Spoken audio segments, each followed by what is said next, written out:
बिस्मिल्लाहिर्रहमानिर्रहीम। अस्सलामुअलैकुम दोस्तों, आपके अपने चैनल एटी उर्दू न्यूज़ में आपको खुशामदीद कहते हैं। डेली कोरोना अपडेट वीडियो के साथ हाजिर हैं, लेकिन वीडियो शुरू करने से पहले छोटी सी गुजारिश है कि अगर मेरा चैनल सब्सक्राइब नहीं किया तो प्लीज़ चैनल को सब्सक्राइब कर दें और बेल के बटन को भी दबा दें ताकि सऊदी अरब की हर लेटेस्ट खबर से आप बाखबर रह सकें। आज 11 मई 2020 बरोज़ पीर वजारत सेहत ने ममलकत में 1966 नए केसों की तस्दीक की है, जो आज तक की सबसे बड़ी तादाद है। इस तरह अब तक टोटल केसेस की तादाद 41,014 हो चुकी है। पिछले 24 घंटों में 1,280 मरीज सेहतयाब हुए।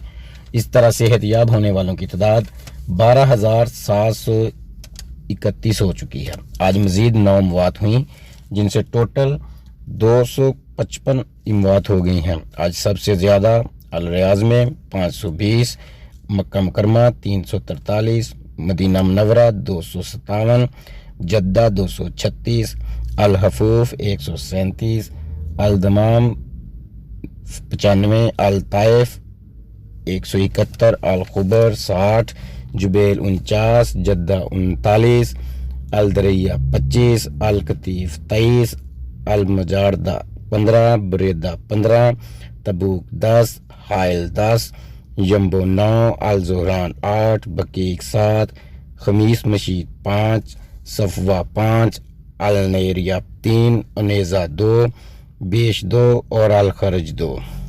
अगर आलमी सूरत हाल पर नज़र डालें तो अब तक 41,22,173 टोटल पॉजिटिव केसेस हो चुके हैं और आज तक 14,20,393 मरीज सेहतयाब हो चुके हैं और अब तक 2,83,001 इमवात हो चुकी हैं। दोस्तों, ये थी आज की अपडेट, तो इजाज़त दीजिए। अल्लाह हाफिज़।